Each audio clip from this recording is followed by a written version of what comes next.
अपनी बेटी को देखा और जो सोफे पे लेटी हुई थी अंदर। मैंने 1:15 बजे अपनी बच्चियों को ट्यूशन भेजा। 20 मिनट आधा घंटा पहले वो उसकी डेथ हो गई थी। कहते तेरी बेटी डिग गई, ये बेहोश हो गई। फौरी तौर पे 15 पे कॉल की है। 12 साल की बच्ची ने क्यों खुदकुशी करनी है? और डॉक्टरों को बुलाया, डॉक्टर वहाँ पहुंचे तो डॉक्टर ने हाथ ही नहीं लगाया। नीली कच हुई थी वो। आप देख रहे हैं ब्रंट लाइन न्यूज़ और मेरा नाम यासर शमून खान है।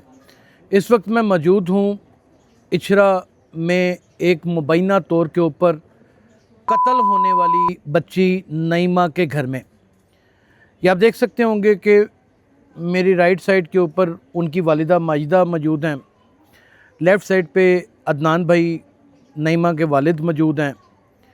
ये मेरी गोद में छोटी बच्ची बैठी हुई है, नसीबा इसका नाम है, और साथ उसकी बड़ी बहन बैठी हुई है। आज मुकम्मल तौर पे इन्वेस्टिगेट करेंगे कि हुआ क्या है। पुलिस ने तो एक अपना ही मौक़िफ़ बयान कर दिया कि ये ख़ुदकुशी हुई है। एक 12 साल की बच्ची जिसकी दर हकीकत उम्र 12 साल भी नहीं है, उससे कम है। माँ बाप डॉक्यूमेंट्स में कभी ज़्यादा कभी कम लिखवाते हैं। चलें कंसिडर कर लें कि वो 12 साल की बच्ची है। आखिरकार वो वहाँ पर ख़ुदकुशी कैसे करेगी? और जब हम वाशरूम का विज़िट करते हैं तो वाशरूम की सूरत हाल ये नज़र आती है कि उसकी टूटी इस तरह लगी हुई है कि अगर एक लोटा रख लिया जाए तो तकरीबन 2 इंच का फासला बचता है, और अगर उसके साथ अगर उसने अपना तवीज़ जो गले में पहन रखा था उस तवीज़ को बांध कर खींचने की भी कोशिश करे तो ये तो कोई बड़ा जहादीदा आदमी भी इतनी तकलीफ़ दे मौत अपने आप को नहीं दे सकता। ये मुमकिन ही नहीं है, ये पॉसिबल ही नहीं है। ये इंसानी अक्ल किसी भी सूरत तस्लीम करने से कासिर है। लेकिन खुदकुशी, और फिर कैसे खुदकुशी, ये मुमकिन नहीं, ये गलत है, बिल्कुल गलत है।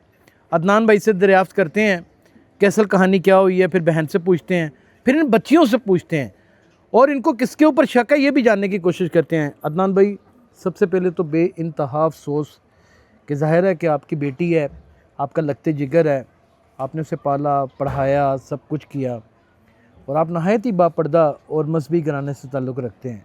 आज वो हम में नहीं है, उसका बहुत अफसोस है। क्या हुआ? मैंने 1:15 बजे अपनी बच्चियों को ट्यूशन भेजा, तीनों बच्चियों को। मैं घर ही था तो 4 सवा 4 के दरमियान कॉल आई है उनके वालिद साहब की। बच्ची जो वहाँ जहाँ पे बच्चियाँ पढ़ती हैं उनकी टीचर के वालिद साहब की मुझे कॉल आई है, रऊफ साहब की, कि अदनान किधर है। ये जो टीचर्स हैं दो, ये गालिबन जुड़वा बहनें हैं जी। इनका क्या नाम है? एक का नाम है हफ्सा और एक का नाम है हीरा। एक का नाम है हफ्जा जो बच्ची की टीचर थी नईमा की, और एक का नाम है हीरा। इनकी बहू भी वहाँ पे होती हैं? उसका नाम मुझे नहीं मालूम। एक उनका बेटा है मुजम्मिल, उसकी वो शादी हुई है, उसकी वो बीवी है। वो दाढ़ी वाला लड़का हाँ मुजम्मिल? जी, हाँ अच्छा जी, ठीक है।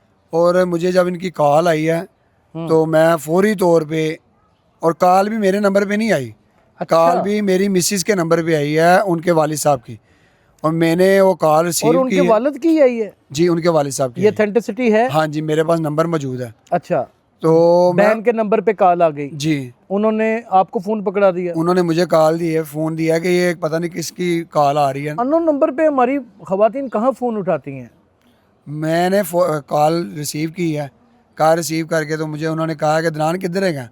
मैं कहा मैं घर हाँ। कहते तेरी बेटी डिग गई, ये बेहोश हो गई।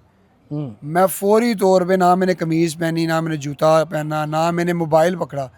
ये मुझे घर वाले आवाज़ें देते रहे हैं किधर जा रहे किधर जा रहे हैं। मैं फौरी तौर पे भागा हूँ। मैं जब इधर गली में, पिछली गली में पहुंचा हूँ तो उनके वालिद साहब इस गली में से वापस को जा रहे थे घर वाली साइड पे। मैं फौरी तौर पे किसी के पास नहीं रुका, मैंने जाके सीधा घर में अंदर अपनी बेटी को देखा, और जो सोफे पे लेटी हुई थी अंदर, ठीक है, और उसकी हालत ख़त्म हो चुकी हुई थी, नीली कच हुई थी वो। मैंने फौरी तौर पे अपनी बेटी को उठाया।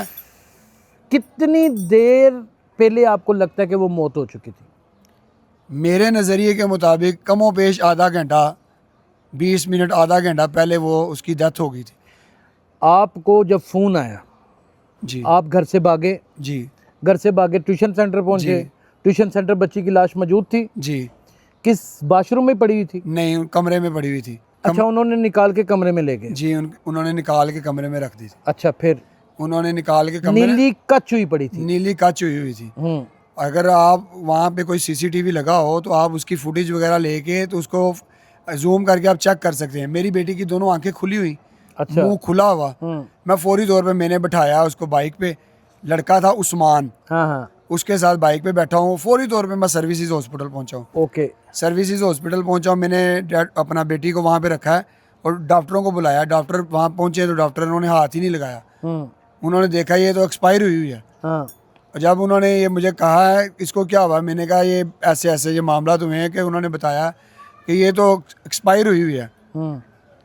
मैं रोना शुरू हो गया हूँ। ओए होए अल्लाह, किसी बाप के लिए वो क्या इम्तिहान की घड़ी होगी कि अपनी बच्ची को सही सलामत घर से भेजा है और वहाँ पर उसे इत्तला मिलती है कि ये एक्सपायर हो चुकी है। क्या बताया उन्होंने, कितनी देर पहले एक्सपायर होगी?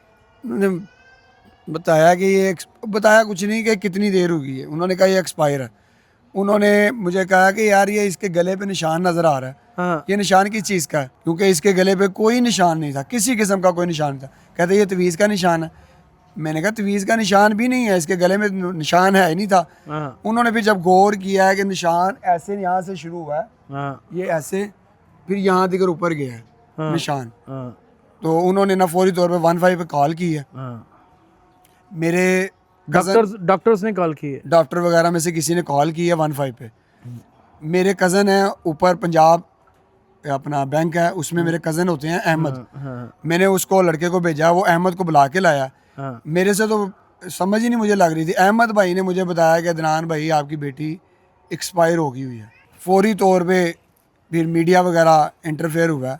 उन्होंने जब ये चीज़ देखी है उन्होंने कहा ये तो कत्ल का मामला, ये कत्ल है? हाँ जी। अच्छा। तो उन्होंने जब पुलिस वगैरह को फिर एंटर किया, पुलिस वगैरह आई है, पुलिस वहाँ से कत्ल का किसने कहा आपको? डॉक्टर वगैरह बता रहे थे। उन्होंने कहा ये कत्ल का हाँ, मामला? डॉक्टर बता रहे थे कि ये खुद यानी कि ये कत्ल का मामला तो हो रहे हैं कि ये इसको हम हाथ ओहो, नहीं लगा 12 सकते। साल की बच्ची ने क्यों खुदकुशी करनी है? क्या आपने कोई घर में डांट टपट की थी, कोई मारा था, कोई खुदा ना खास्ता बड़ा सख्त सवाल करने लगा हूँ, दिल पे हाथ रख लीजिएगा, कोई नजेबा हरकत तो नहीं उसके साथ यहाँ पे किसी की वजह से हो गई जो वो इतनी दिल बर्दाश्त होगी कि उसने खुदकुशी कर ली हो? नहीं, अल्लाह माफ़ करे, हमने किस वजह से मारना है? मारने के लिए पैदा करते हैं हम लोग, किस वजह से मारना हमने? और अल्लाह माफ़ करे उसको किस चीज़ की कमी थी?